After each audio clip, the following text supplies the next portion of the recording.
Hello everyone, glad to be back. Today is 22nd of March, now it's 12:30, middle of the day by Moscow time. I'm Levan Gudadze and this is my channel in which I share latest updates on the news that are making headlines in Russian media outlets and Russian language pages on different internet platforms. There's quite a few very significant developments and news that I'd like to share with you for this moment. But before I start, let me once again emphasize how grateful I am for your time, attention and support. It truly does mean a lot to me, so thank you very much. That being said, let's talk about news now. And as I said, there is quite a few news that I like to share with you, and I will go through headlines at least to share all of them in this update. So I will start with this report by RIA Novosti News Agency, according to which Russian Black Sea Fleet did repel Ukrainian strike with the naval drones in Sevastopol Bay.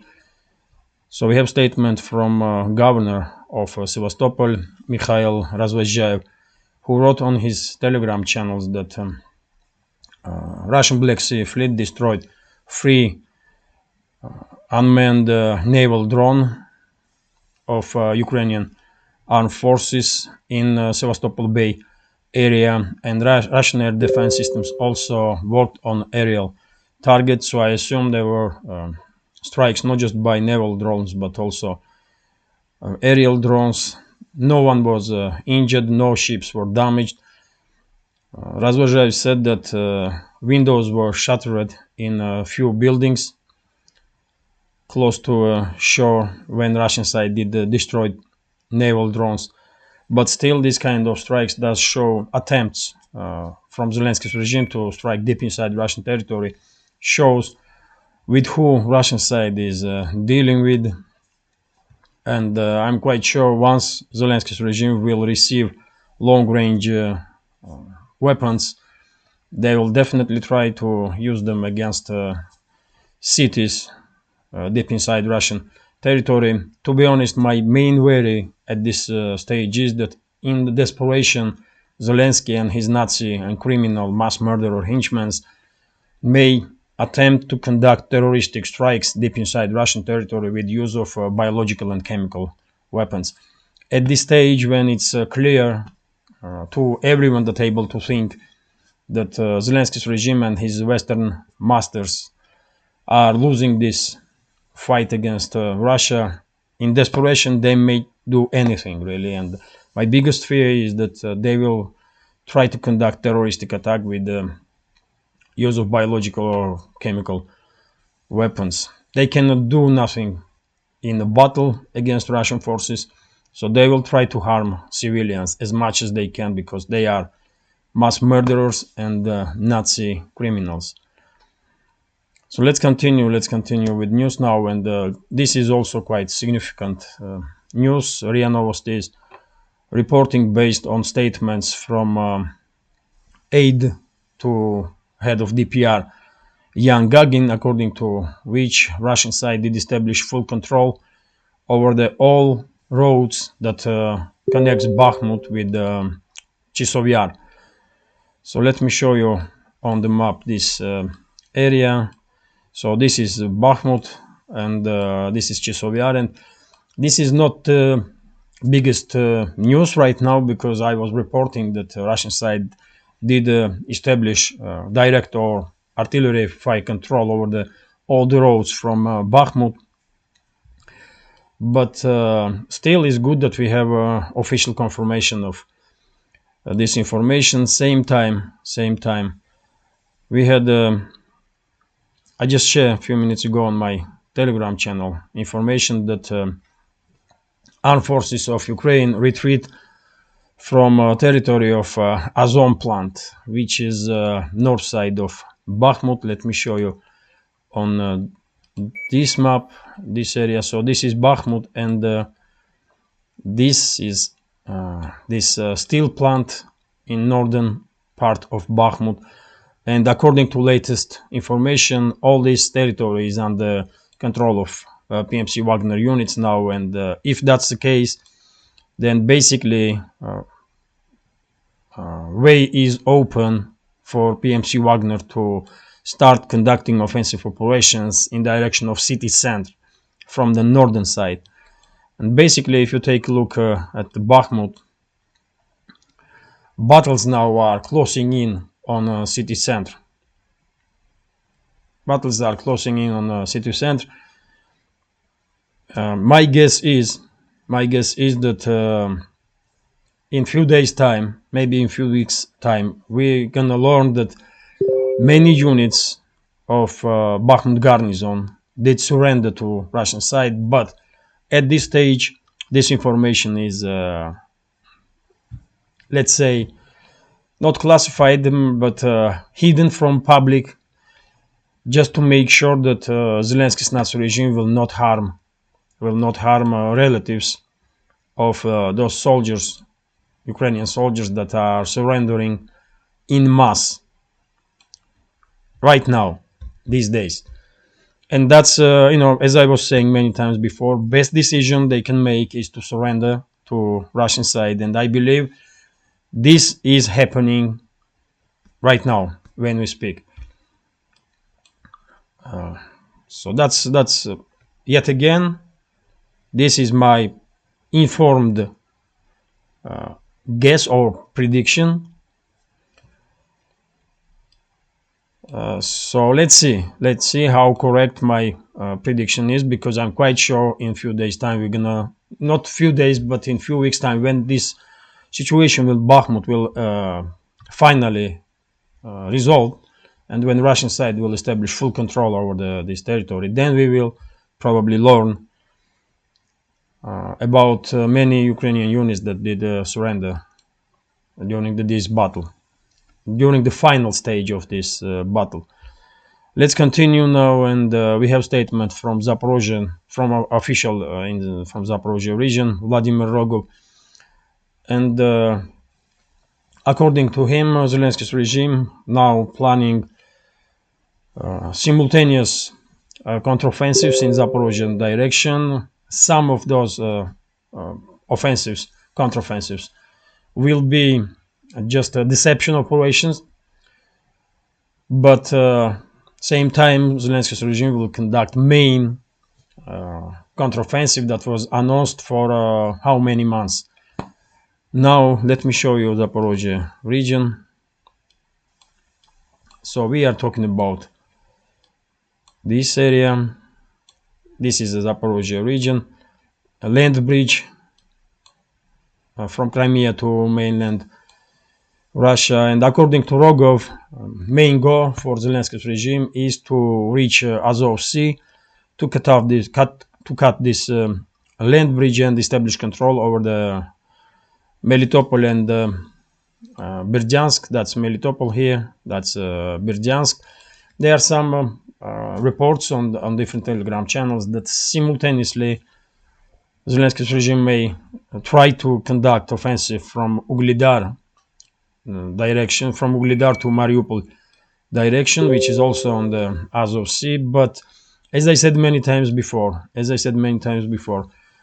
in my opinion, Zelensky's regime has no chance, not even slight chance, to be successful in any direction on the front line, especially in Zaporozhye direction. And only way that they will be able to establish control over any city in this land bridge is if Moscow, for some reason, will withdraw its forces. But I hope Moscow will not do such a thing. And in that case, this area, when this anticipated by everyone counteroffensive of Zelensky's regime will begun, this area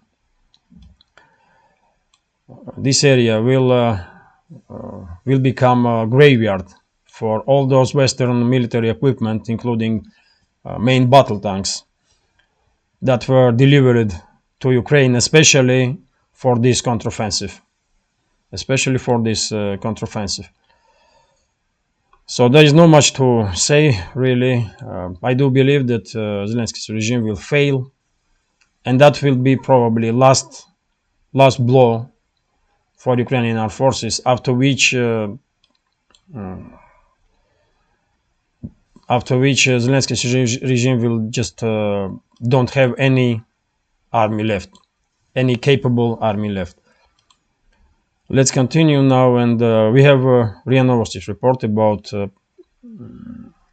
publication in a German newspaper Bild, and yet again Bild was writing about this very much anticipated, especially by Western elites, counteroffensive in direction of Zaporozhye. But Bild is also writing that Zelensky's regime will conduct offensive in Lugansk direction. Also, it's too crazy. You cannot take this kind of stuff seriously, man. It's just impossible. Even though I'm not military expert,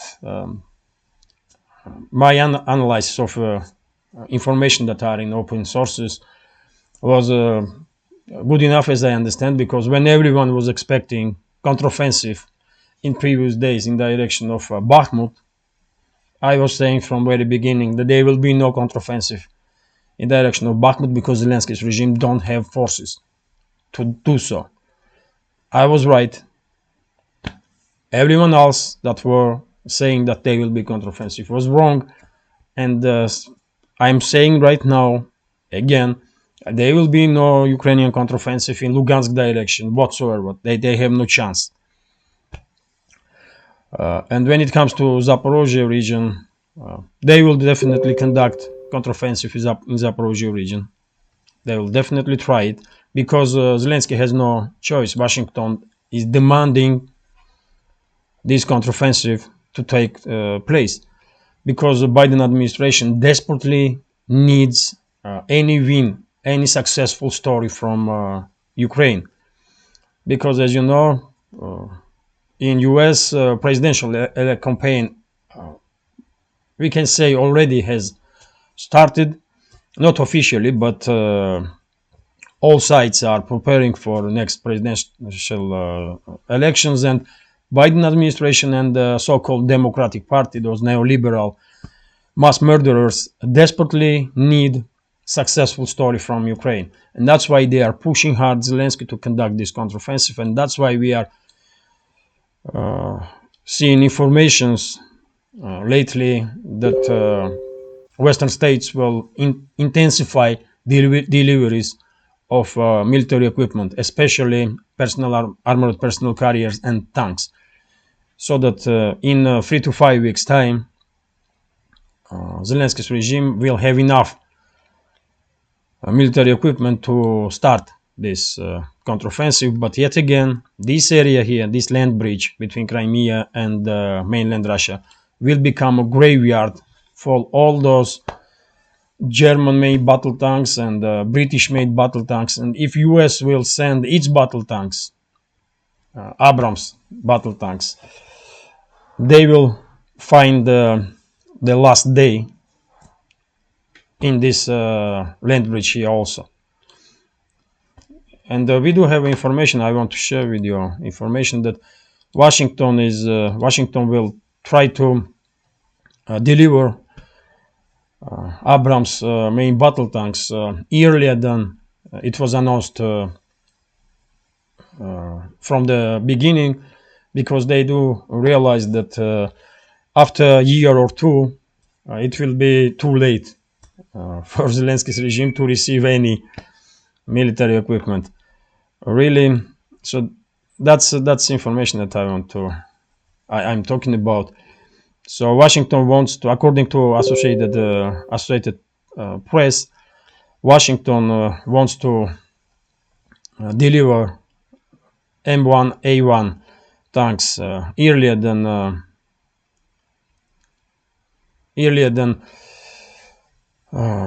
in time frame that was announced from the beginning, and now they are talking about 8-10 months. Still too late. It's gonna be too late for Zelensky's regime.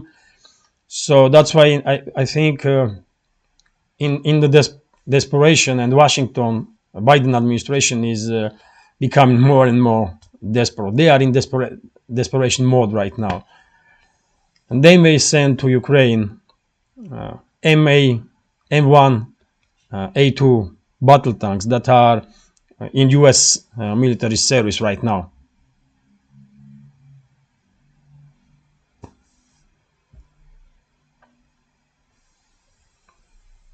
So let's see how it will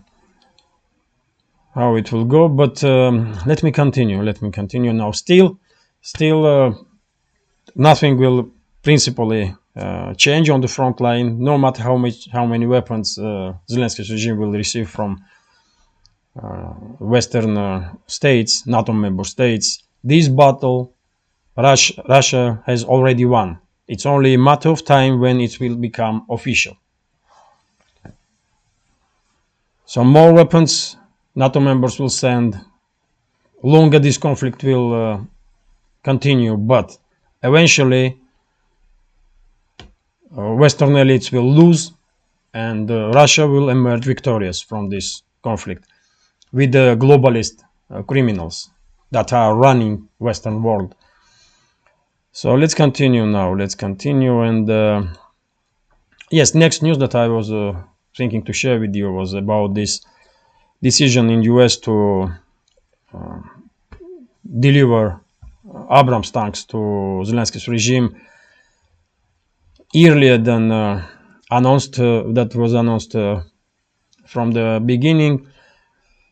And the next news is from RIA Novosti, also about tanks, but also not just about tanks, because yesterday late afternoon all the media outlets were writing that London has decided to send to Ukraine not just Challenger 2 tanks, but also shells to these tanks with depleted uranium. And this is big deal. And the Russian side did react. On this news, and we see statements from Russian Foreign Ministry, Russian Defense Minister Shoigu, and from Putin himself. And Russian response was very harsh. Foreign Ministry, Defense Minister, and Putin did said clearly that this is a red line that London is attempting to cross, and Russia will be forced to react on this move, because it's because Russia cannot allow military equipment with nuclear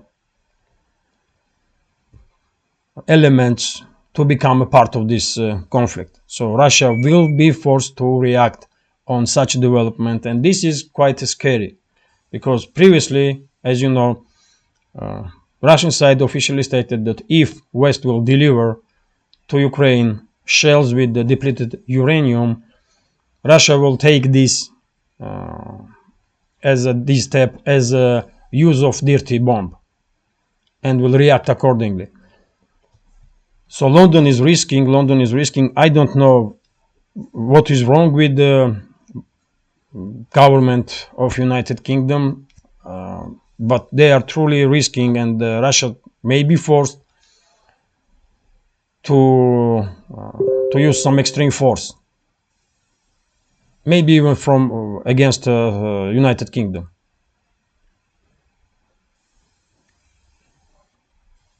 And shells with the depleted uranium, everyone probably know that those shells are has devastating impact on areas that they are used, and this area that these shells are used is hazardous for years and years. And Iraqi society very well informed about it, and not just in Iraq. Western states did use these radioactive shells almost everywhere that they were conducting military operations. So Russian side was very direct that there will be response on this move. Let's see, maybe London will change his mind, because I truly don't understand why they have to send those shells. Challenger can use many other types of shells, so there is no need to use depleted uranium. But let's continue. Let's continue with news, and this is TASS news agency reporting that Xi Jinping yesterday did invite President of Russia Putin and the Prime Minister of Russia Mishustin to visit China, and we had information that in 2023 this kind of visit may happen, but yet again, this gesture from China is just a diplomatic way to say to whole world that Moscow and Beijing are now probably we can say strategic partners, and yeah. To continue this topic, Xi Jinping, Chinese leader, left Russia already. His visit was from 20 to 22nd of March, and he already left. In few days' time, on 25, if I'm not mistaken, he will receive President of Brazil, who will visit China, and that's also very important because we are talking about BRICS. We are talking about development of BRICS, and as time goes by, it's becoming more and more obvious that BRICS is a true alternative for the Western system as a whole, and that's why more and more states are lying in a queue to enter BRICS or to become at least associate member of the BRICS. That's a future for multipolar world, and it's all good. It's all good. This moment is this moment I will use to a little bit promote my channel. Dear friends, if you think this channel is interesting, useful, has some potential, and deserves to exist in this field of news and political commentary, please consider to support with small donations through PayPal or subscribe to my Patreon channel. I will be very grateful for your help. And let's continue now.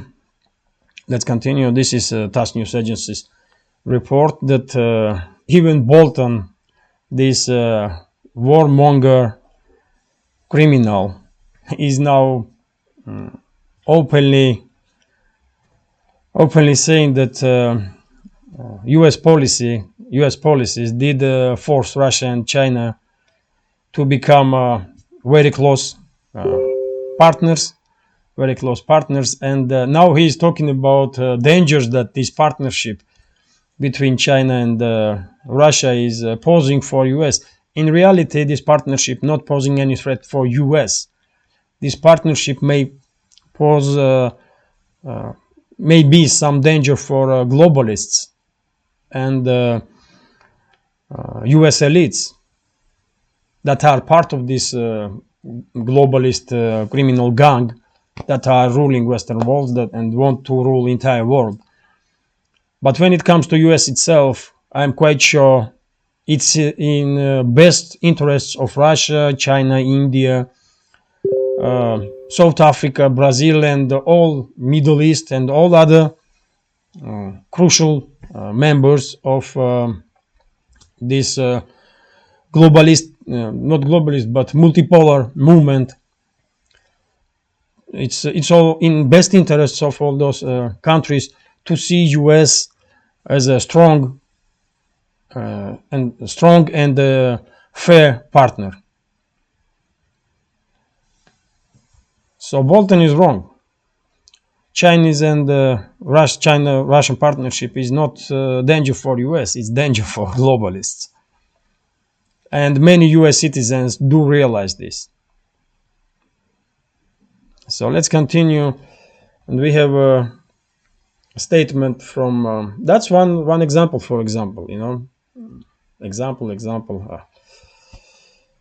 So TASS news agency is reporting that President of Mexico made a speech, and he did remind USA about investigation that was done by Seymour Hersh, award-winning U.S. Journalist, about involvement of U.S. and Norway in attack on Nord Stream pipelines.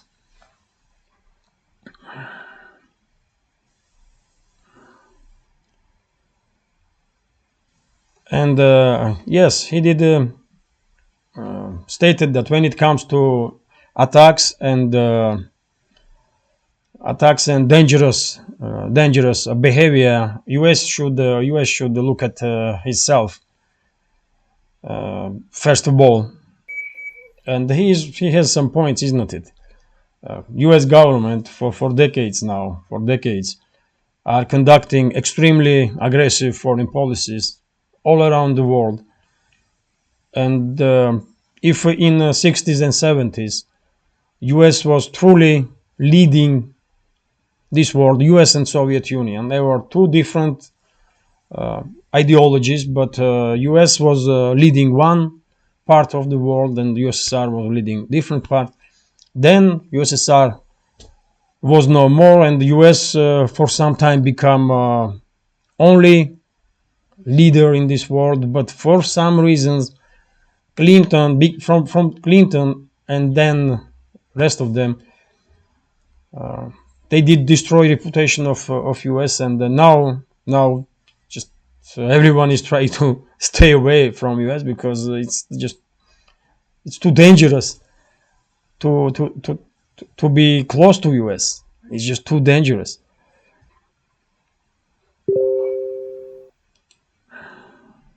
But yet again, let's hope that in 2024, some adequate people will, some responsible adult people will take control over the White House, and then US will probably, become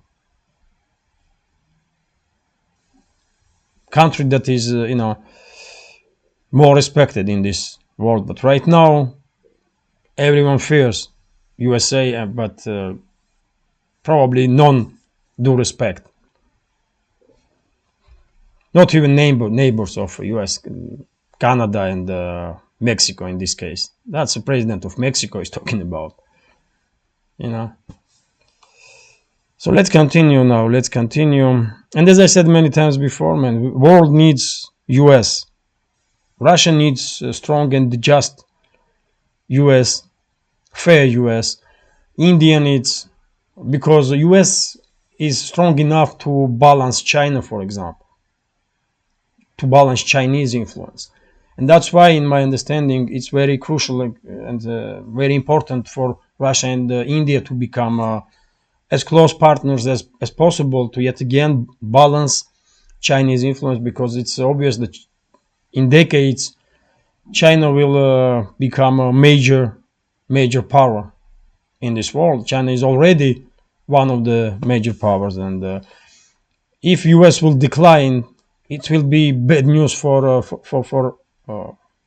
entire world. That's why it's very important to somehow neutralize those neocons and neoliberals that are destroying not just US reputation, but US as a state. That's my take on it anyway. So let's continue. This is TASS News Agency.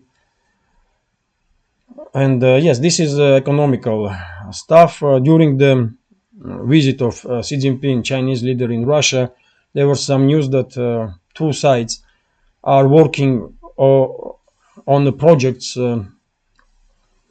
above 70 projects, up to 80 different projects together. And those projects, investment portfolio for those projects are up to $170 billion, which is a huge amount of investments, of course. And in this case, Putin was talking about Sila Sibiri 2, gas pipeline. As you know, Russia was building pipelines not just in the direction of Europe, but also in the direction of China. And there are some pipelines already working, but there are some projects that will be realized in the coming years. And Sila Sibiri 2, Sila Sibiri, Force of Siberia, if we translate this sentence. So Sila Sibiri 2 pipeline will be project will be finished in fairly soon, and then sides will start working on this project, which will allow Russia to export in China up to 50 billion cubic meters of gas every single year. As you know, Russia is already main gas and oil supplier for China, and probably numbers will rise greatly in the coming decades. Let's continue now. This is TASS News Agency, and we have statement from Deputy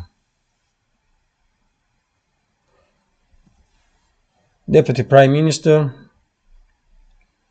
of Russia, Alexander Novak, who said that in coming days, Russia will achieve target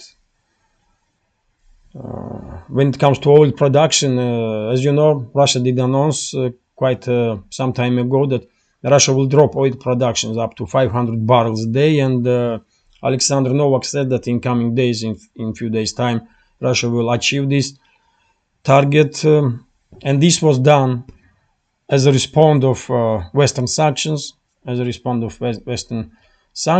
it's quite possible that in coming years Russia may drop oil production even more, just to make sure that prices on oil market are stable and good enough for all the oil exporter states. Saudi Arabia, as I understand, also did announce that Saudi Arabia will start decreasing oil productions if it will be necessary to keep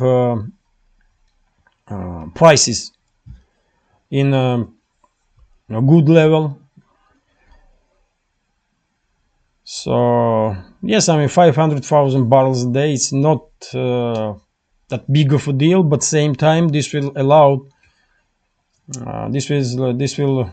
the oil exporter countries to maintain decent level of prices on the oil, not too high and not too low. Let's continue, and this is RIA Novosti's report. That's quite interesting. I did read this morning this article. It's about U.S. banking crisis, and we have interview here with former vice president of Lehman Brothers, Lawrence McDonald, who said in interview with RIA Novosti that U.S. will need up to $2 trillion to stabilize banking system. It's unbelievable numbers, man. I did not expect that the U.S. banking system was in such bad shape. It's become surprised for me, to be honest. But former vice president of Lehman Brothers should know what is going on in U.S. financial and banking systems, and his prediction is that Washington will need to allocate some $2 trillion to stabilize banking system. I don't know how they're gonna manage this. They're gonna print these $2 trillion or what they're gonna do.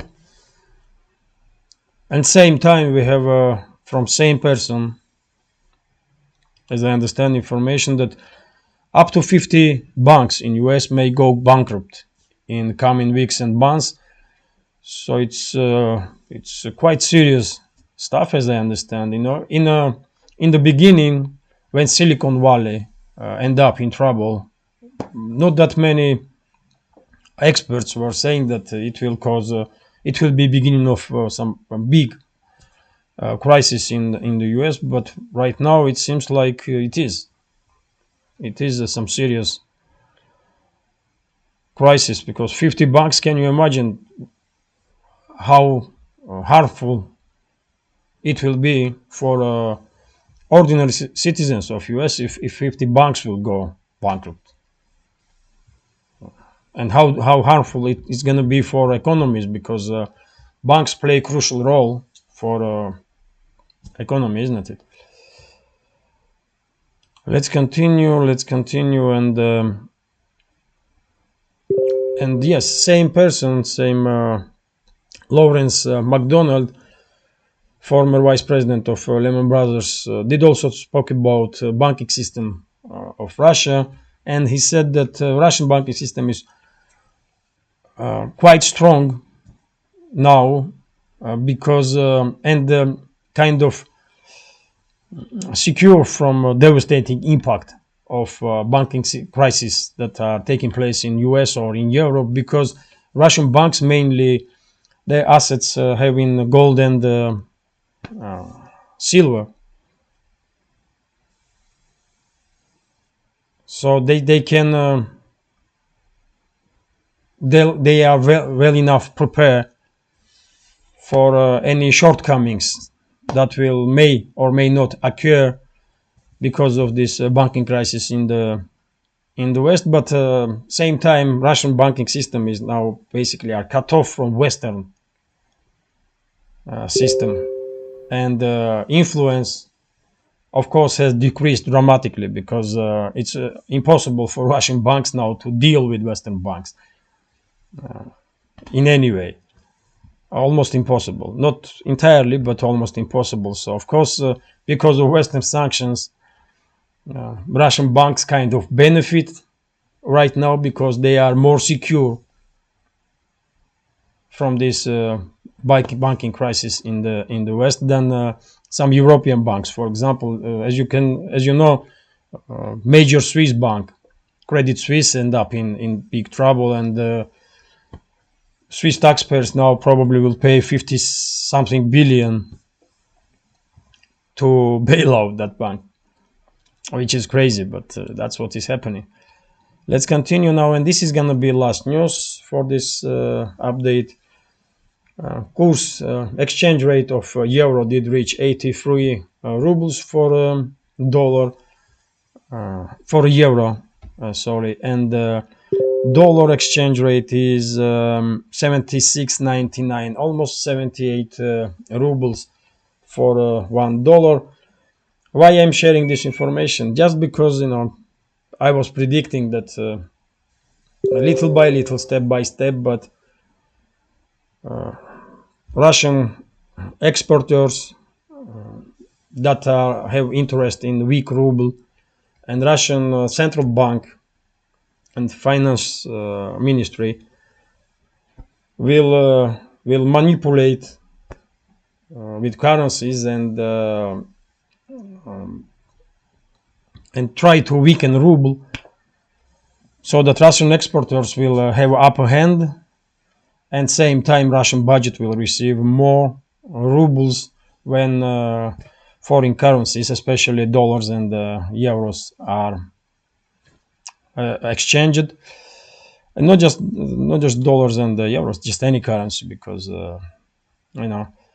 and we are seeing this process now, and I'm quite sure in months or 2 months time we will probably see 80 rubles for a dollar, maybe 90, and before end of this year, exchange rate, I guess, will be 120 rubles for a dollar. That's why I don't understand this policy of Russian central bank. Yes, Nabiullina is one of the greatest heads of central banks in the world, no questions about it. But when it comes to this specific policy, I was thinking that in best interests of Russia is to keep strong ruble, not to weaken ruble. But yet again, I'm not expert in finances, so who am I to criticize Nabiullina, one of the greatest heads of central banks? I should admit this, Even though I don't disagree with some of her policies, but she is great, for God's sake. Because just look at the Russian banking system and look at Russian economy. Mainly, Russian economy did withstand this pressure from the West because of policies of Russian central bank and the Russian finance ministry. You may like it or not, but that's true. So yes, this is it. This is it for now. I hope you will find this update interesting, and if so, please hit that like button. Leave some commentary about any topic you like. If you can, please share links to my videos or my channel with your friends on Twitter, Facebook,